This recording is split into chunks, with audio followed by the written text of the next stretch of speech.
Good morning, everyone, and welcome to your Miracle Mindset Monday for this week.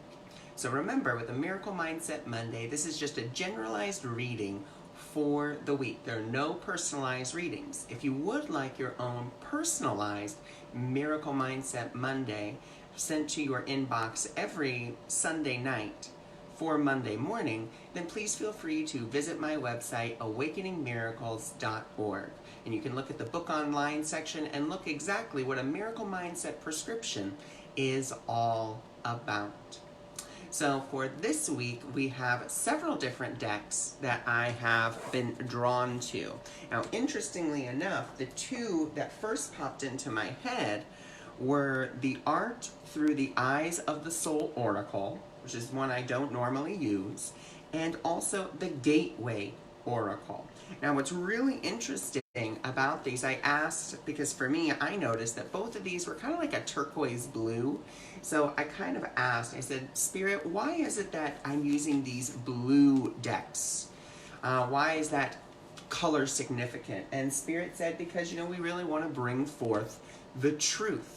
We want to really enliven that throat chakra to bring forth those messages. So I want to actually start with the Gateway Oracle first to see what beautiful messages we have from this deck. Once again, if you guys would like to go ahead and share out this broadcast, you are more than welcome to. And like I said, we'll go ahead and get started.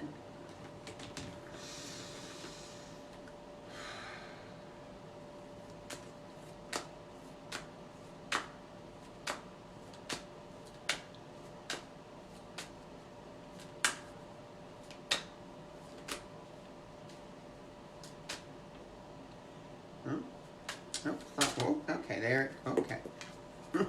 And there we go. Let's see what our beautiful messages are for this week. Beautiful. Wow, yes. Okay. So our first message, I absolutely love. It is rising above. I see only beauty and grace. And with all of this coronavirus stuff going on, it can definitely seem like that's a challenge to rise above, to see that higher perspective, to really get a higher viewpoint, because we seem to be inundated with, more and more and more, and scarcity and lack. And what we're asked to do is to begin to see it from that new perspective. So actually, let's go to the Rising Above card and let's see what questions we can begin to ask ourselves to really start rising above. So it is, what do I need to do to rise above? And that's what I love about this deck. It gives us questions that we can really ask ourselves. And when I say ask yourself, I don't mean ask your mind, because your mind will not know. But what we can do is we can ask our heart. And so you can take 3 deep breaths and you can simply ask, okay, what is it that I need to rise above? And maybe it's the fear, maybe it's the anxiety. Then we have, is there a fear that holds me back from rising above my current challenge? And instead of saying challenge, this opportunity for growth, because that's what we are all in. We are all in an opportunity for growth. How would my life change if I stepped into my role as a leader, a teacher, and a healer?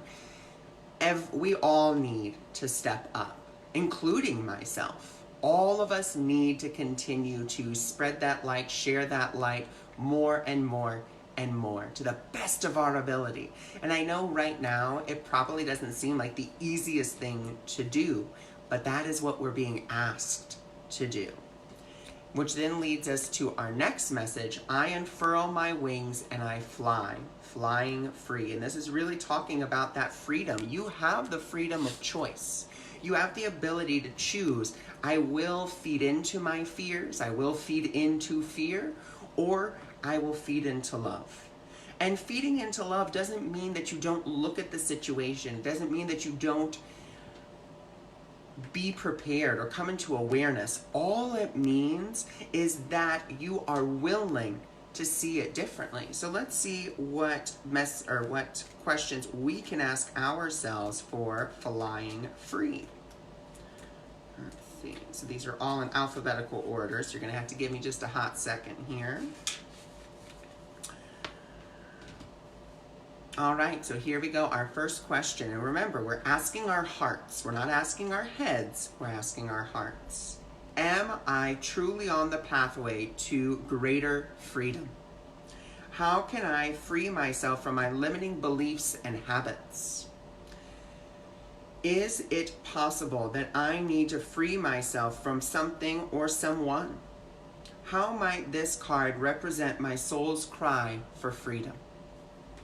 So absolutely beautiful. So now there's also this second card. Now I know it's going to seem like it's saying travel, but that's not really what it's saying, because our next card is launching your adventure. I am an intrepid traveler sailing into the universe.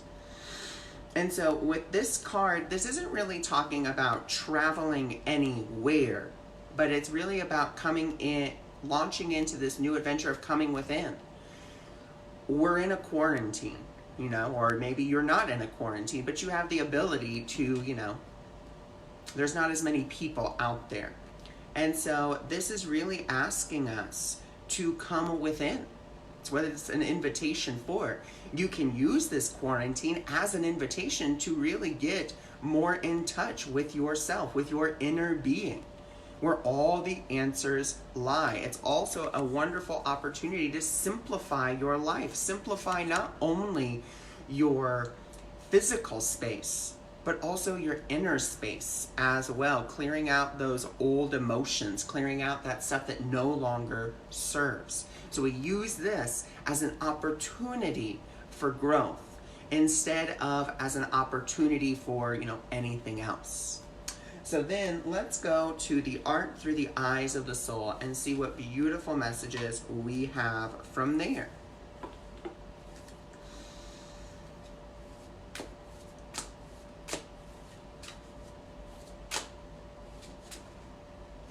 Okay. Ooh, beautiful. Beautiful. Okay, one more card, please.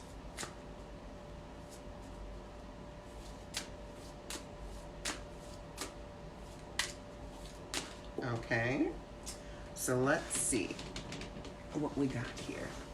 Ah, beautiful. Wow, such fabulous cards here. Okay, so our first card was the Great Goddess, regeneration, death, and rebirth.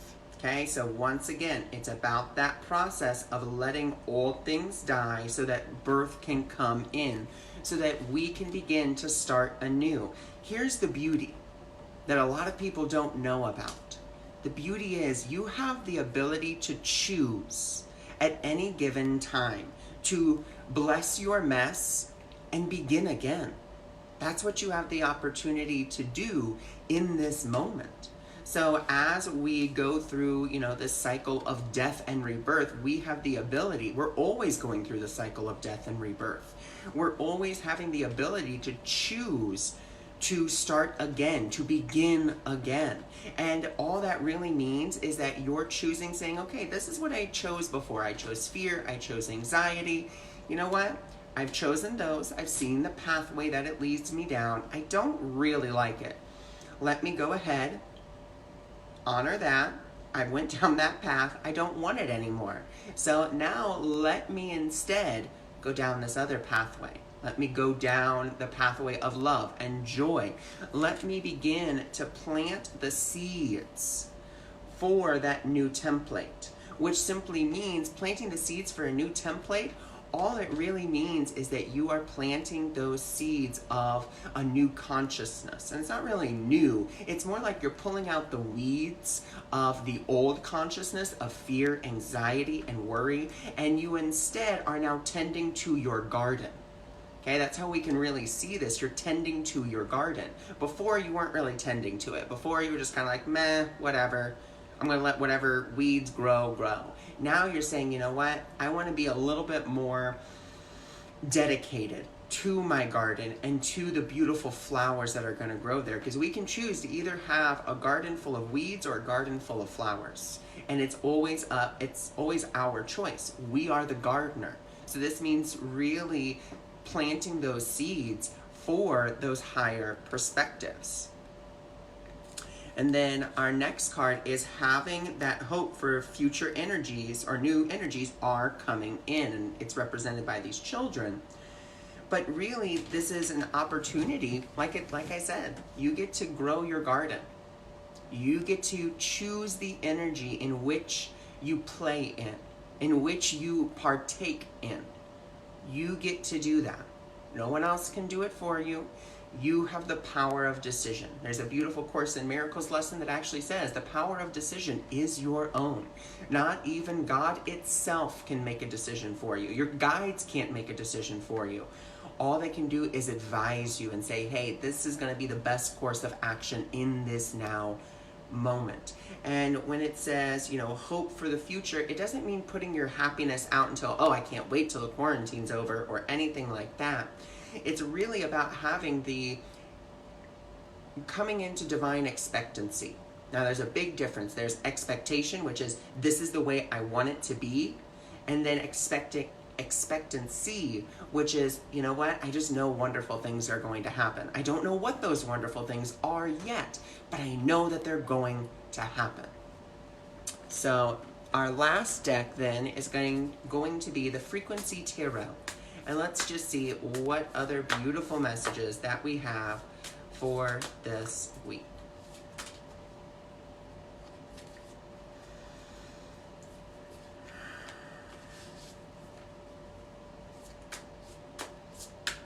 Okay. Oh, wow. Beautiful, beautiful, beautiful. Okay. So, 3 cards all came out at the same time. So our first card is the meanie. So, the ego is going to be speaking up, and it's going to be speaking up loud. It's going to be trying to get your attention. It's going to try to get you to focus on those weeds and only on the weeds, and make you believe that your garden will never grow, that there is no hope for the future, that this is going to happen forever and it's never going to change. That's what the ego wants you to believe. And it's going to try to lead you into that labyrinth of, oh my gosh, I'm not going to be able to get out of this. And it's going to keep you in, it's going to try and attempt to keep you walking around in circles. But our job here is to keep, so this is the catcher. So catch yourself. Okay, am I thinking in the past, or am I thinking in the future? Where is my mind taking me? And do I want to go there in this current, state of energy that I'm in this current vibration that I am embodying, when I am in that lower mind, when I am in that ego? It really is about all integrating. It's about integrating everything that we have just talked about rising above, flying free, becoming that intrepid journeyer within, simplifying our lives, which then brings us, that productivity, which then brings us that ability to, go through that death and regeneration cycle, which also leads us to starting anew and planting those seeds of a new template so we can really have hope for, the future. So this is the overall message for this week, is really about realizing, yes, this is where I am. This is the current state. How can I look at this differently? How can I rise above this? How can I really fly free? How can I use this situation to become an intrepid traveler within myself? How can this help me to simplify my life? How can I really begin this death and rebirth process? How can I begin to start anew? Am I going to allow the ego to continuously make me go into fear, make me go through the labyrinth and just keep on walking the same path and coming to the same dead end? Or am I going to catch myself? Am I going to say, you know what? No, I've already gone down this pathway. I've already seen where it leads, and it's a dead end. I don't want to go to the dead end anymore. So now I have the opportunity to catch myself and choose again. I have the ability to integrate all that I have learned, everything I know, and I get to integrate that so that I can be productive. So that is the reading for this week. I thank you so much for joining me. I thank you so much for being here. If you are interested in your own personalized Miracle Mindset Monday, please feel free to visit my website, awakeningmiracles.org, and you can find out what a Miracle Mindset prescription, personalized Miracle Mindset prescription, looks like for you. And I thank you so much for joining me. Thank you so much for shining the light. And I thank you for rising above with me.